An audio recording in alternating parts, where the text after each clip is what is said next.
안녕하세요. 오늘은 중학교 학생을 OSS로 유학을 보내면 어떤 점이 좋을까 하는 점에 대해서 10가지 좋은 점을 한번 얘기를 해보겠습니다. 우선 첫째는 뭐니 해도 영어죠. 네. 평생의 무기로 영어를 습득할 수 있는 마지막 기회. 네, 여기서 이 마지막 기회라는 것이 무엇을 의미하냐면요. 제가 늘 얘기하지만 언어는 키 크는 거하고 정확하게 일치가 됩니다. 우리가 키가 한번 자라고 나면 더 이상 키가 안 크잖아요. 그죠? 대학교 때 어학연수 가가지고 영어 잘하는 주변에 사람 보신 적 있으십니까? 아마 없을걸요. 아마 없을 겁니다. 네. 키는 언제 제일 많이 크죠? 태어나서 제일 많이 크죠. 네. 어렸을 때는 무럭무럭 진짜 크는 게 눈에 보일 정도로 크죠. 네. 그런데 우리는 한국 사람이기 때문에 모국어인 국어도 중요하죠. 그래서 아주 어렸을 때는 우리 모국어를 하는데 집중을 해야 되고요. 예. 초등학교 3학년 이후에는 이제는 영어도 본격적으로 한번 해볼 만합니다. 그래서 사실은 초등학교 3학년에서부터 가장 가까운 나이에 영어를 적극적으로 사실 영어권에서 한 1년, 길게는 1년 반 정도만 있다고 와도 영어로부터 평생 해방이 됩니다. 그런데 우리가 키가 언제까지 크나요? 사람마다 약간의 차이는 있지만 어렸을 때 제일 많이 크고 그리고 클 수 있는 마지막 단계가 거의 중3, 고1 그때쯤 아닌가요? 예, 그래서 조금 늦은 감은 없지 않으나 그래도 키의 성장판이 열려 있는 것처럼 언어의 성장판이 열려 있는 마지막 기회, 중학교 때가 영어로부터 완전히 해방된다. 그 얘기는 무슨 얘기냐면요. 영어를 자유자재로 말할 수 있고 그리고 영어책이 부담 없이 이 글이 다가오게 한글처럼 이렇게 읽을 수 있는 그런 그 마지막 인생의 기회. 예. 그러니까 물론 고등학교, 대학교 때 가서 안 된다는 건 아닌데요. 그만큼 자연스럽게, 그러니까 생각과 말이 동시에 나오는 거는 사실은 중학교 때가 마지막입니다. 늦어야 고등학교 1학년 정도까지. 예, 사람마다 약간 차이는 있어요. 거의 진짜로 그렇습니다. 그래서 조금이라도 어렸을 때 가면 어렸을 때 갈수록 유리한 거는 100% 맞는 얘기인데 중학교 때가 이제 박차를 타는 거다. 그런 의미예요. 그래서 요때 중학교 때 가서 한 1, 2년만 있다가 와도 평생 우리가 이제 앞으로 100년을 사는 건데 평생 영어로부터 자유로울 수 있는 엄청난 무기를 하나 갖는다는 게 이게 얼마나 대단한 겁니까? 그죠? 중학생 자녀를 두신 여러분들, 한국에서는 절대 안 되는 일입니다. 왜 안 되냐고요? 우리가 듣고 쓰고 말하고 읽고 이 언어에는 4가지 기능이 있는데 우리가 영어를 아무리 한국 내에서 많이 한들 평균 5분 이상 떠들 수 있는 재주 있나요? 거의 없죠. 근데 우리 모국어인 국어는 하루에 최소한 2시간 이상씩 떠들죠. 떠드는 건 2시간이라 그래도 듣고 뭐 쓰고 읽고 하는 것까지 합치면 잠자는 시간 8시간을 빼고 평균적으로 16시간은 듣고 말하고 쓰고 읽고 한국말로 할 겁니다. 우리 한국에서는. 근데 이게 이제 모국어 환경인 캐나다로 가게 되면은 영어로 말하고 영어로 듣고 영어로 쓰고 영어로 읽고 이걸 하니까 정말 영어의 바다에 풍덩 빠뜨리는 거잖아요. 국내에서 한국에서는 절대 불가능합니다. 그래서 인생의 마지막 기회인 이 영어 성장판이 열려있는 마지막 기회, 이때 우리 아이를 풍덩 한번 빠뜨리고 오면 평생 영어로부터 해방이 된다. 이래도 이 마지막 기회를 안 잡으시겠습니까? 정말 중요합니다. 예. 저는 돌이켜 생각해 보면요. 제가 명색이 영어 선생이라는 타이틀을 가지고 평생을 살았습니다. 그것도 어마무시한 국민 영어 강사. 근데 정말 부끄러운 얘기지만 제가 영어 그만큼 못합니다. 그런데 그나마 지금의 영어 실력도 중학교 3학년 때까지의 영어 실력이 저 평생의 영어 실력입니다. 안 믿어지시죠? 진짜 그렇다니까. 진짜 그렇습니다. 놀랍게도. 그러니까 어떤 방법으로든지 이 중학교 학생을 두신 부모님께서는 마지막 인생의 기회를 꼭 잡으십시오. 할 얘기가 많아서 이제 이 얘기는 좀 줄이고, 두 번째는요. OSS에 다녀오신 모든 분이 하는 얘기더라고요. 첫째는 영어, 그다음에 두 번째는 아이가 매우 독립심이 강해졌다. 플래너, OSS 이 플래너의 파워가 대단합니다. 이 플래너라고 하는 것은 뭐냐면은 자기 시간 관리 스케줄 짜고 이러는 건데요. 이 OSS에 정말 막강한 OSS만의 노하우가 녹아져 있는 그런 플래너입니다. 아이들이 아침에 일어나면 우리 생활담임 선생님하고 오늘 아침의 컨디션을 먼저 딱 적습니다. 그리고 그 전날 또 그날 해야 될 일들을 쫙 이렇게 일주일의 계획, 오늘의 계획, 내일의 계획 이런 걸 해갖고 내일의 계획을 오늘이 되면 나는 어제 계획했던 걸 얼만큼 실천했나 하는 것을 스스로 반성하고, 이렇게 자기가 자기의 시간과 의지와 목표를 관리하는 것을 OSS 플래너라고 하는데요. 벌써 17년 동안 처음에는 이제 종이에 썼어요. 지금은 종이로 안 합니다. 우리 플래너라고 하는 아주 특별히 그런 거 프로그램화된 OSS의 프로그램이 있습니다. 그래서 선생님들하고 생활담임 선생님하고 아이하고 같이 이렇게 플래너를 계속 가다듬으면서 이거 좀 무리한 계획 아니니? 이건 좀 뭐 한 거 아니니? 그래 잘했구나. 선생님 늘 격려하고 또 같이 가다듬으면서 본인 스스로 자기의 인생을 계획을 짜는 것을, 자기 행동계획, 생활계획, 그리고 학습계획, 그 다음에 독서계획 이런 모든 것들을 아이들 스스로 계획을 짭니다. 그리고 실천하고 이거를요 1년 정도 반복하고 나면요 아이들이 놀랍게 변하더라고요. 정말 놀랍게 변합니다.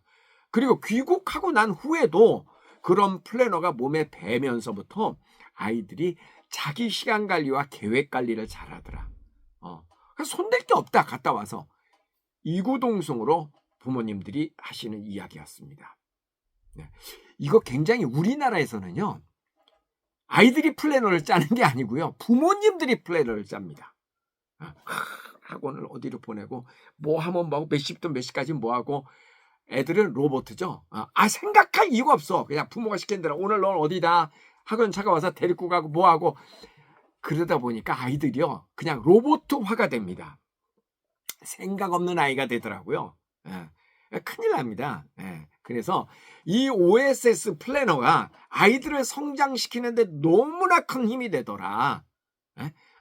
그래서 중학교 때 OSS를 최소 1년 이렇게 보내시면은요 아이들이 정말 너무너무 큰 발전을 하더라. 벌써 이제 2가지만 하더라도, 제가 이제 10가지를 얘기할 건데 이 2가지만 건져오더라도 괜찮은 거 아닌가요? 정말로 하나도 예외 없이. 세 번째는 사춘기의 위험 시기를 발전적으로 보내게 되더라. 여러분 저 중2병이라는 거 아시죠? 아마 경험하고 계시는 분들도 계실 겁니다. 이게 이제 아이들에 따라 조금 차이가 나는데 요즘 빠르면은 뭐 초등학교 5학년서부터 시작해서 대충 이제 고등학생 되면 정상화가 되죠. 그래서 이 중학생들이 인생에서 가장 정말 질풍의 시기 아닙니까? 요때는 아이들이 자기 친구들 말을 제일 신뢰를 합니다. 친구들하고 속닥속닥 하고 말이죠. 그리고 선생님 말은 그래도 잘 듣습니다. 그런데 부모 말 정말 안 듣죠. 약간 반항심이라는 게 있잖아요. 요때는요 부모가 이렇게 해 그러면 청개구리처럼 반대로 하려고 그러죠. 누구나 다 그 시절을 겪었습니다. 여러분 지금 기억을 못 하실지 몰라도 여러분도 겪었다고요. 근데 참 묘하게도 요 시기를 조금 떨어져 있잖아요. 그러면은 그 사춘기가 부모와의 갈등의 시기가 아니라 부모를 이해하고 부모하고 더 가까워지고 가족에 대한 애틋함이 묻어나는 그런 시기로 발전하더라고요. 그래서 혹시 여러분 요거는 이제 케이스 바이 케이스 아이들마다 다른데, 여러분의 아이가 지금 중학생이 되면서 약간 초등학교 때는 이러지 않았는데 아이가 너무 좀 사춘기 증세가 좀 심하다, 이럴 때는 OSS를 보내세요. 제가 장담합니다. 저 너무나 많이 봐왔거든요. 100% 좋아집니다. 정말 좋아집니다. 이렇게 위험한 시기 때는요 부모하고 좀 떨어져 있는 게 좋습니다. 여러 가지 면으로 좋습니다. 자, 그다음에 네 번째는 정체성의 혼란을 겪지 않아도 되는 시기다. 이게 무슨 얘기냐면요. 중학교 1학년을 들어가면서부터는 이미 이제 아이들은 정체성이 성립이 됐습니다. 확정이 된 아이입니다. 무슨 얘기냐면 이미 한국에다, 그런 얘기입니다. 이걸 조금 더 쉽게 설명하면 초등학교 2, 3학년 때 만약에 애를 외국으로 보내잖아요. 그래 계속 그렇게 있게 되잖아요.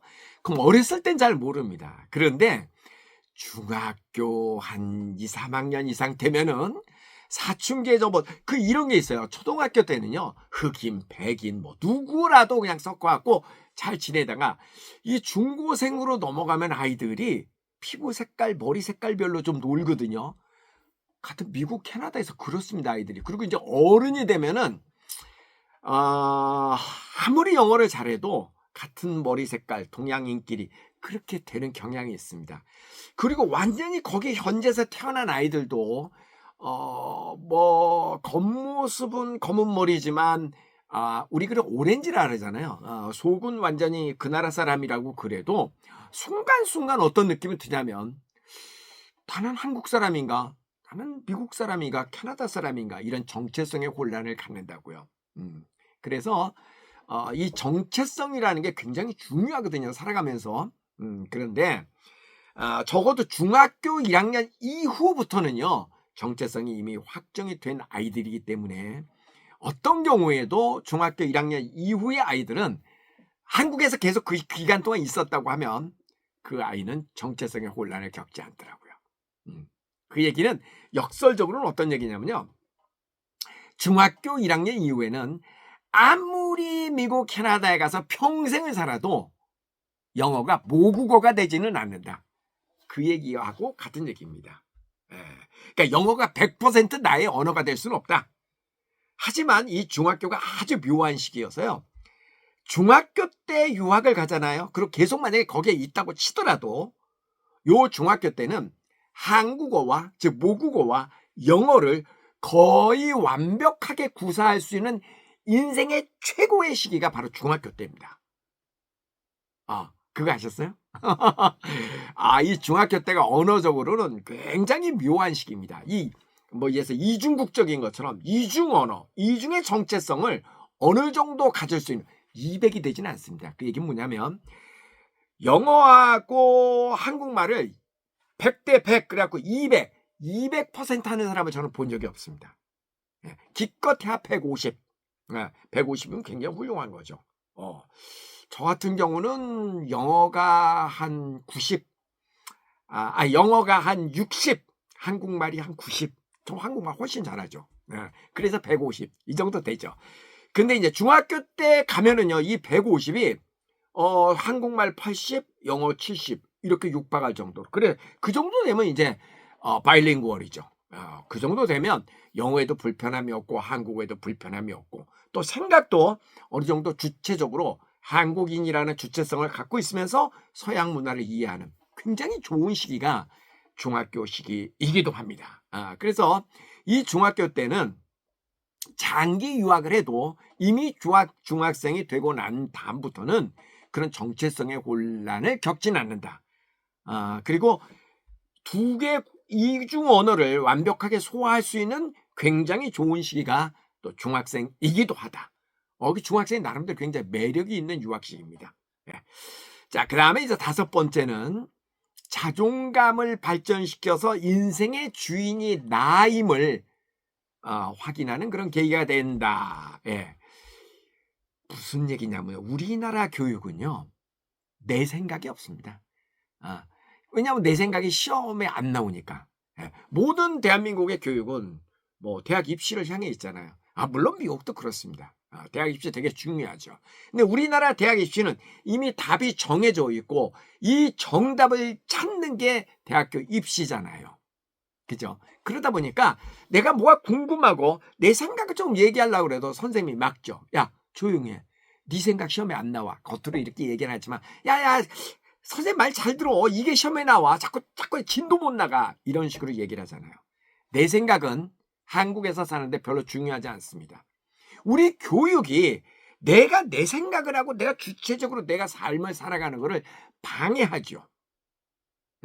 집에서도 사회에서도 말 잘 들어라 라는 이야기만 하잖아요. 학교 가서 선생님 말씀 잘 들어라. 어른 말씀 잘 들어라. 회사 가서 사장님 말씀 잘 들어라. 학교 가면 시험에는 이게 나온다. 이거 외워라. 이게 정답이다. 그걸 역으로 얘기하면 자꾸 네 생각을 얘기하지 마라. 그 쓸데없이 질문하지 마라. 이거잖아요. 그러니까 우리나라에서 이렇게 교육받고 산 사람들은요. 내 생각이 없습니다. 내가 없어. 내가 없이 삶은 어떻게 되는 줄 아세요? 늘 남의 눈치를 보죠. 남의 눈치를 이렇게 보면 내가 없으니까. 우리는 나를 평가할 때 다른 사람과 비교해서의 나를 찾습니다. 근데 서양은요. 나는 나지요. 나의 좌표는 내가 만들어가는 건데 우리나라 사람들은요. 나의 좌표를 상대방과의 비교해서 나의 좌표를 찾아갑니다. 나의 행복도 상대방의 비교를 통해서 나의 행복을 이렇게 확정지어가죠. 강북보다는 강남에 살아야 내가 왠지 행복한 것 같고. 아닌데, 그거 아닌데. 돈이 뭐 많고 뭐 대학을 어디를 가야지 더 행복할 것 같고 그게 더 성공한 것 같고. 그거 아닌데. 우리는 약간 그런 게 있잖아요. 그죠? 이건 내가 없다라는 얘기입니다.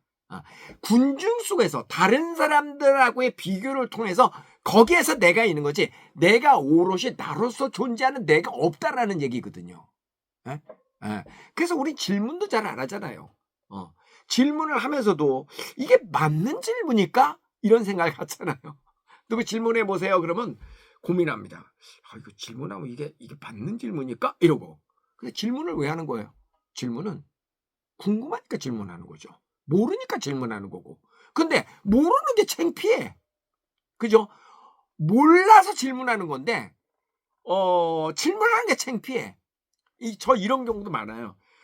선생님 우리 애가요 아직 영어가 안 돼서 영어를 좀 시켜가지고 그렇게 하고 보내면 안 될까요? 정말 많이 듣는 얘기입니다.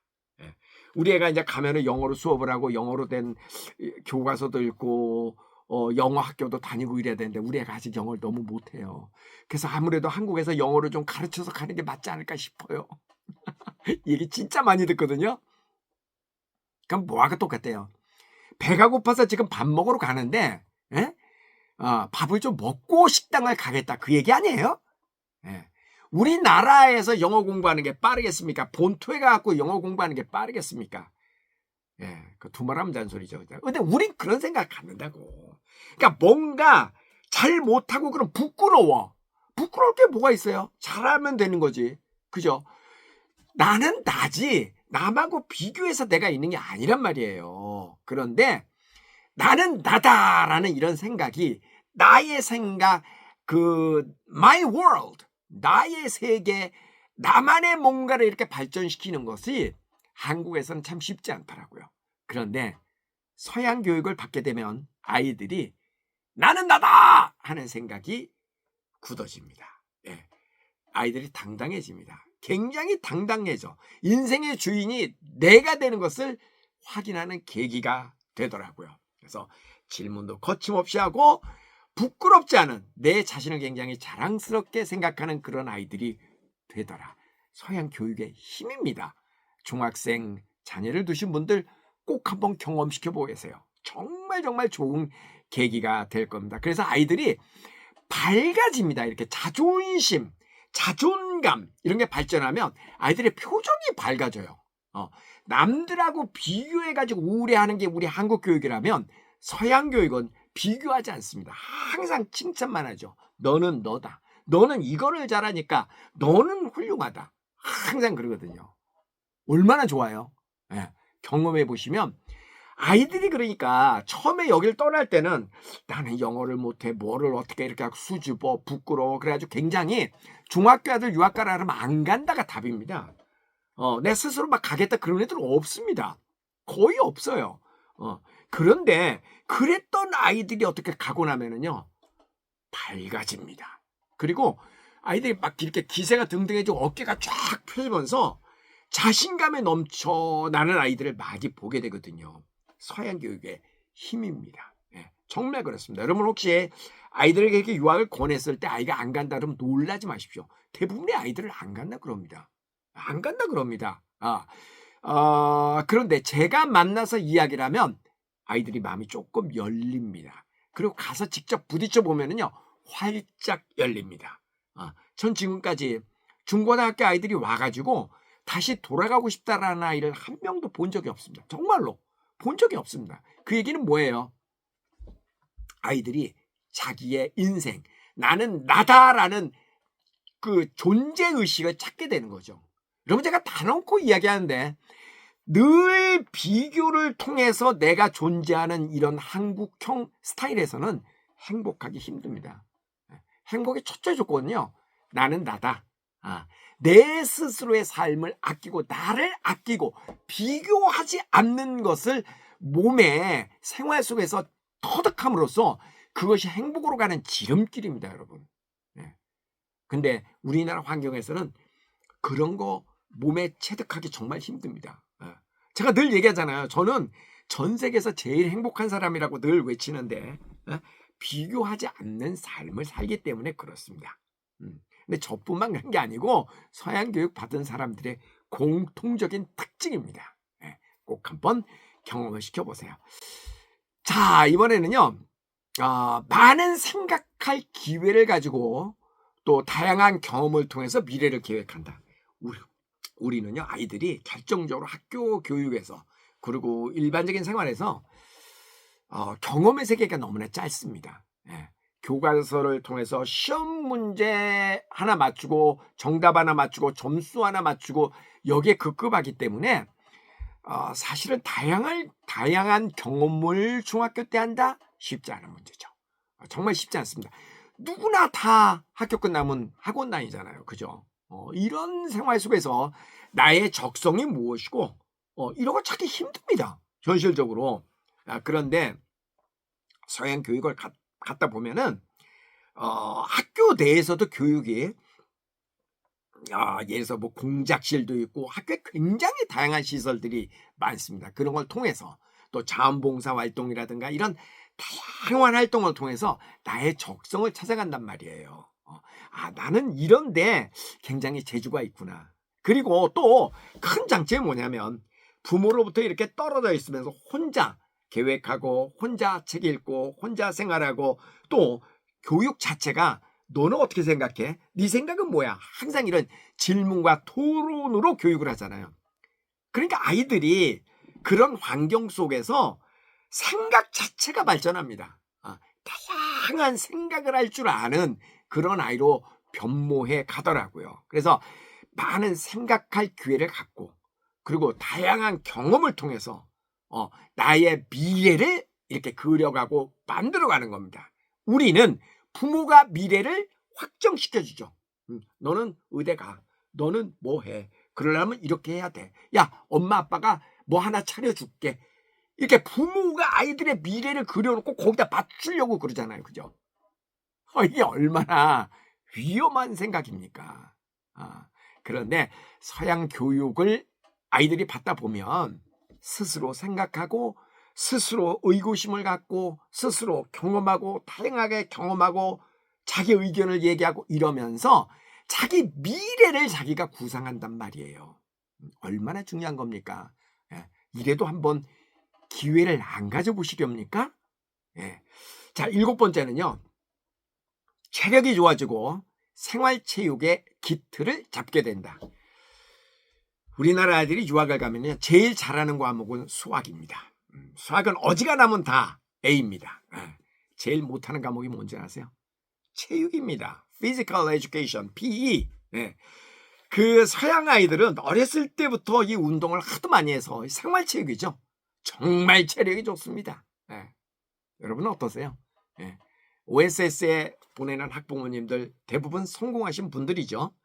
그 정도의 경제력이 있으시니까 아이들을 이렇게 보내게 되신 거잖아요. 그런데 여러분 성공의 첫 번째 조건이 뭐라고 생각하세요? 저는 단연코 이야기하건대 체력. 결국은 체력 싸움 아니던가요? 결국은 체력이죠. 그런데 우리나라 아이들의 체력이 키는 예전보다 많이 컸다고 그래요. 근데 지금 뭐 한국에 체력장도 없어졌죠. 예? 우리 부모 세대는 대학 입시에 그래도 체력장이라는 게 있었잖아요. 턱걸이도 이렇게 하고 뭐 오래 달리기도 하고. 요즘 그것도 없잖아요. 아이들이 껍데기로만 이렇게 체구만 커졌지 체력은 예전만 못합니다. 예. 그리고 실제로 운동할 수 있는 기회가 없어요. 뭐 아파트촌에서 뭐 농구대가 있습니까? 하면 시끄럽다고 밤에 할 기회도 없지요. 학교에서 뭐 체육 시간도 거의 막 없어지고 막 그렇잖아요. 예. 그러니까 너무나 아이들이 체력이 부실하더라. 근데 미국이나 캐나다에 가서 공부를 하다 보면요, 정말 아이들 운동 많이 합니다. 정말 운동 많이 합니다. 예, 생활체육이죠.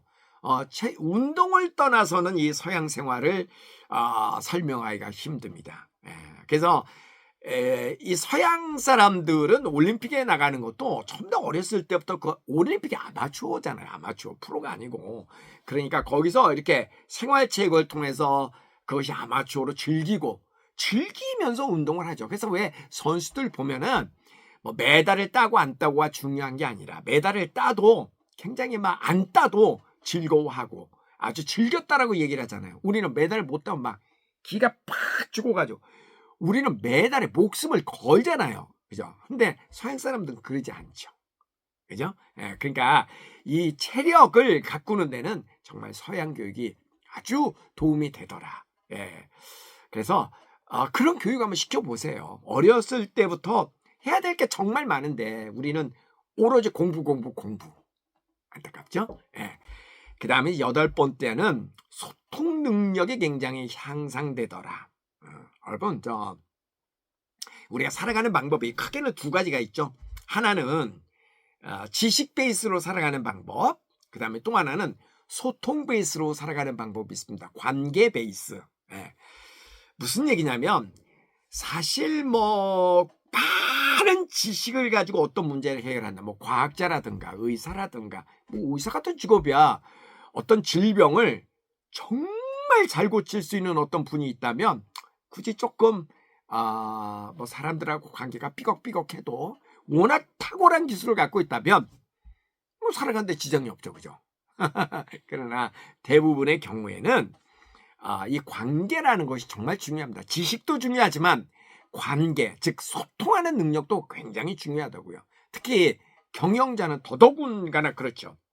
뭐 옛날에 고 정주영 회장 같은 분, 현대를 창업하신 그분이 뭐 자동차에 대해서 뭘 얼마나 아시겠어요. 그렇지만 자동차 박사들을 다 거느리고 그 사람들이 즐겁게 일할 수 있는 환경을 만들어주는 사람, 그게 경영자잖아요. 그죠? 그거는 즉 관계, 소통을 얼만큼 잘하는 능력을 가졌느냐라는 건데 사실 이 소통의 능력은 지식을 습득하는 것 이상으로 중요한 능력입니다. 사실 저는 지금까지 이 소통하는 능력으로 살아온 사람입니다. 저는 뭐 굉장한 지식을 가진 사람이 아니거든요. 근데 저는 소통에는 일가견이 있는 사람입니다.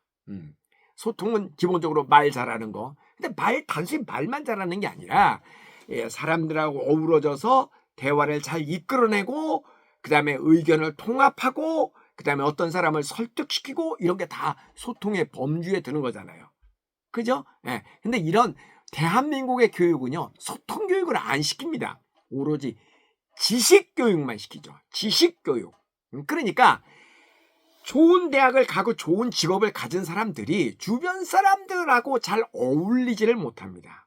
맨날 싸워. 내로남불. 그러니까 이게 소통에서 기본적으로 문제가 있는 거고, 우리는 상대방을 존중해 가면서 대화하고 또 협업이라는 게 있잖아요. 아무리 본인이 잘나도 협업해서 만들어내는 결과를 따라가기는 힘들지 않습니까? 근데 서양 교육은 이 협업하는 것을 가르치는 교육이 되게 많습니다. 그래서 프로젝트를 내줘서 팀 단위로 성적을 주기도 하고요.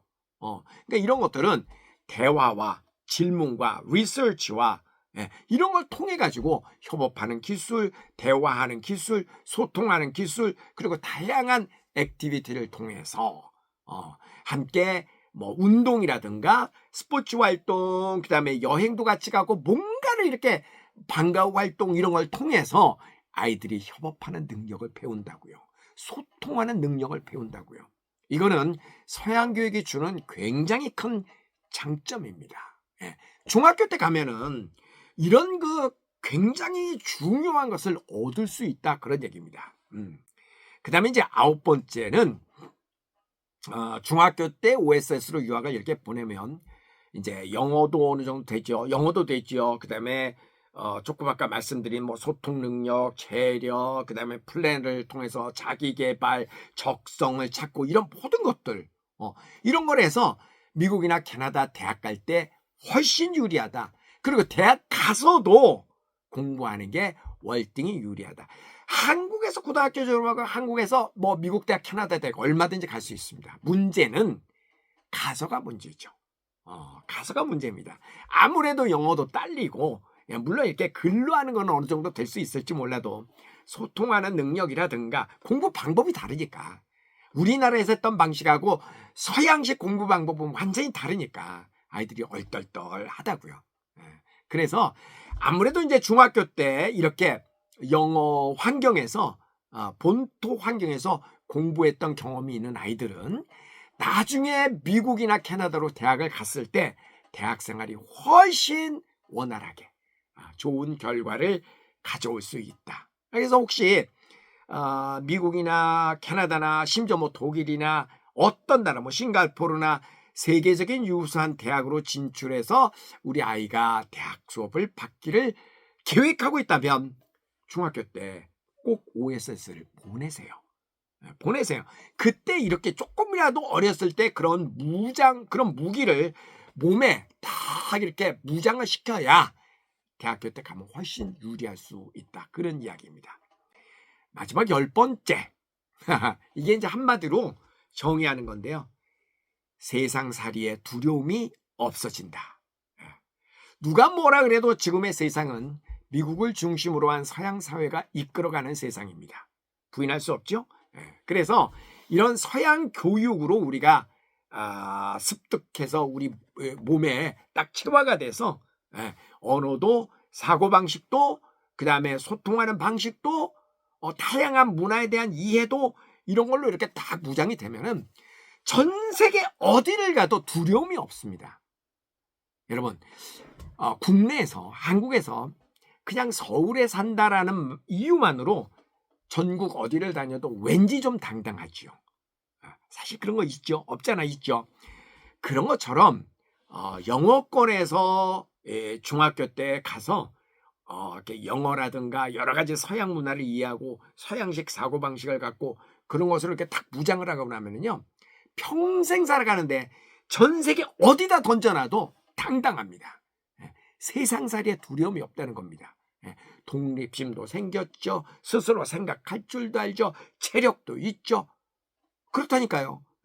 제가 이 나이까지 전 세계를 누비면서 당당하게 살아가는 그 원천도 중학교 때부터 영어를 했다라는 이유, 그거 하나입니다. 그거가 다입니다. 어떻게 보면. 영어를 무기로 해서 이 영어를 습득한다라는 것은 무슨 의미냐면요. 영어는 한 문화의 단면입니다. 언어는, 그러니까 영어를 공부하고 영어를 잘한다는 것은 영어권 사람들의 문화를 이해하고 그들의 삶의 방식을 상당히 내 몸으로 받아들인다라는 그런 의미입니다. 그렇기 때문에 그런 것들이 몸에 딱 들어오면은 전 세계를 누비면서 사는데 두려움이 없더라. 자, 쉽게 설명해서 영어를 잘 못하면은 우리 옛날에 할머니 할아버지들 보면은 해외 여행을 가도 맨날 김치 싸갖고 다니잖아요. 한식집만 찾아가잖아. 그죠? 이게 참 별거 아닌 것 같아도 언어가 그만큼 자유로우면은 음식도 그만큼 개방적이고 자유로워집니다. 희한하죠? 희한하게 진짜 그렇게 되더라고요.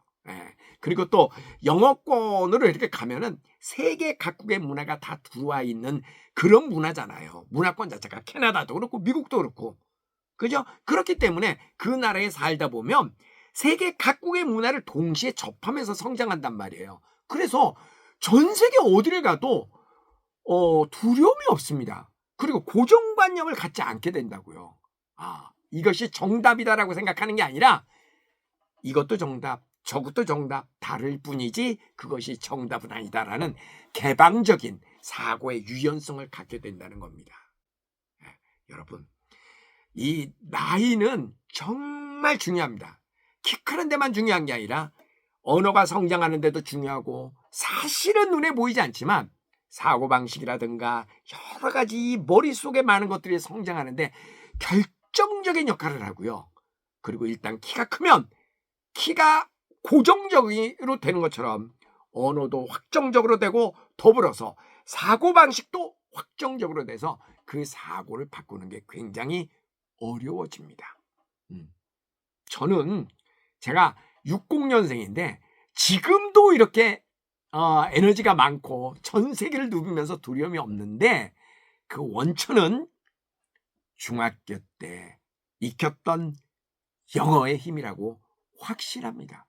확신합니다. 그게 영어에서 끝난 게 아니라 그 영어로 인한 자신감, 영어적 사고의 유연성, 이런 것 때문에 제가 이만큼 이 나이까지 즐겁게 살고 있고 행복하게 사는 원천이 된 겁니다.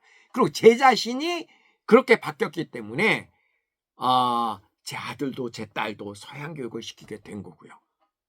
서양 교육을 시켰다고 해서 그 아이들이 꼭 미국, 캐나다 이런 데서 평생 산다, 아닙니다, 여러분. 그거 아닙니다. 그러니까 그런 어떤 고정관념 갖지 마시고요. 일단 이 성장기의 아이들은 한 번쯤 부모의 능력이 된다 그러면 OSS 한번 보내보십시오. 확실한 대가를 받으실 수 있을 겁니다. 좋은 인연이 되기를 바라고요. 더 이상 또 궁금한 사항 있으시면 입학 문의 전화 주시면 됩니다. 감사합니다.